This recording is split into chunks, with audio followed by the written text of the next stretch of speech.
BBC Radio Sussex, 6 minutes now to 9 o'clock.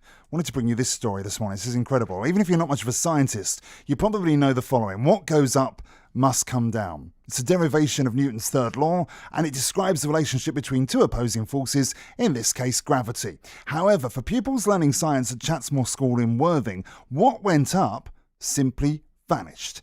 It reappeared 156 days later, and it's won them a prize. This is a bit of a story that needs unpicking. Let's talk to teacher Peter Clark and pupils Kieran and Robert, who are all with me. So Peter Clark, good morning, first of all, to you. Good morning. Good morning. Right, just explain this story and what actually happened here.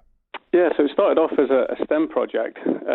Basically, the head teacher challenged us, could we get a camera up to near space, which is 30 kilometres above the Earth, so that's 3 times the height that aeroplanes cruise at. And the project just evolved. It became video cameras, 360 video, and loads of data. So the idea was this helium balloon takes it up, it bursts at 30 kilometres, and then we go and retrieve the package and look at some amazing footage. But as you say, it went wrong, unfortunately. We lost the box. It didn't go quite to plan. Let's bring in pupils Kieran and Robert. Kieran first. So this was the experiment you were trying to do. What happened next? Yeah, so we launched a balloon early in the summer last year. And of course, we lost all contact with it. We found it in early December. We received a phone call from a guy over in Billingshurst.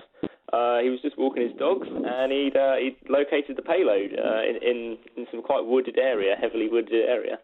Wow. Okay. And Robert is another pupil at the school as well. So until this discovery, 156 days later, presumably you guys have thought, well, that was interesting, but it didn't really work, and had completely forgotten all about it. Yeah, I mean, at that point, we'd actually planned to launch we bought all the equipment to launch the box a second time. We were ready for another go. And at that point, by the 1st of December, it had gone out of our heads that the first one was still lost out in the woods. So yeah, it was a total surprise to one day hear a phone call saying that it had been found, and it was the most unexpected thing. Yeah, and so Peter, any idea how what had actually happened? In other words, why it had gone wrong? Obviously, it was then discovered later, but what had actually gone wrong?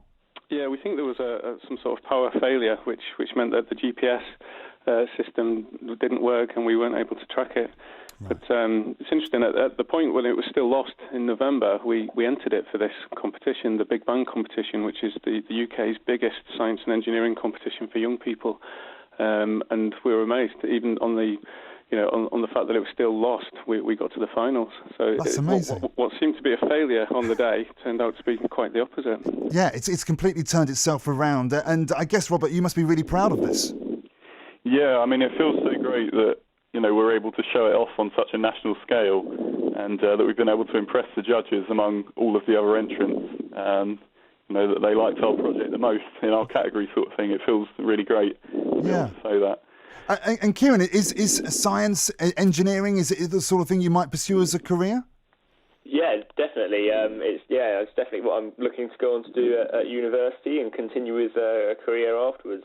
Obviously, we're currently doing A-levels, and both myself and Rob are currently, focusing a lot on the sciences. So it's definitely something that I'd like to undertake in the future. So I think the project's been a great experience to have been able to really, undertake my own science project that's almost university level before that point. Do you know what I mean? Yeah. So just remind us what ages you are at the moment then, Kieran? We're both 17. Okay, but this now is a potential career for both of you. And Peter, in terms of getting kids engaged in science, again, it's something we've talked about before on this show. It's about making it as engaging as possible. And these real life experiments, even when they go wrong, that's what it's all about, isn't it? It's about learning in a proactive way. That's right. It's a really important lesson for students. Things do go wrong, but to never give up and try again, improve on them. And in fact, one of the aims, not just to be the first school in the country to get the 360 footage of the whole of a high-altitude balloon flight, one of the key aims for us was to really engage the whole community. So Robert and Kieran went out to primary schools beforehand, did science experiments. We've had 200,000 impressions on Twitter. We've appeared on BBC South Today and ITV Meridian News, so it's really engaged the whole community. And in fact, at Chatsmore, that's what we're all about, giving students incredible learning opportunities. In science, treat recently. We got the whole school and loads of primary schools in to see if we could jump up and register something on a seismometer, which we got hold of. So it's all about creating amazing learning opportunities. So we're so proud of the boys for inspiring the community in this way. That's amazing. And just the last thought, we've been talking about how kids are at home at the moment. We've got the Easter holidays coming up. Is there something very simple that even, if it's younger children, maybe something simple they could do at home over the weekend, over the next few days to get that interest going? Yeah, there's loads of stuff online, and obviously we're providing all our students with learning opportunities digitally, remotely. But yeah, there's loads of stuff online for students to get involved in STEM activities. Excellent. I'm trying to think of what it is that my kids did very recently, which involved an empty bottle of Coca-Cola and making a great big fizzing bomb in the garden. You must know what I'm talking about, something along those lines. Yeah, it could be. Is it Coke and Mentos? Was it yes. that one? Or? Yeah, it was that one. And you get the nice explosion going on in the garden. Yeah, and a lovely mess to clear up. Yeah.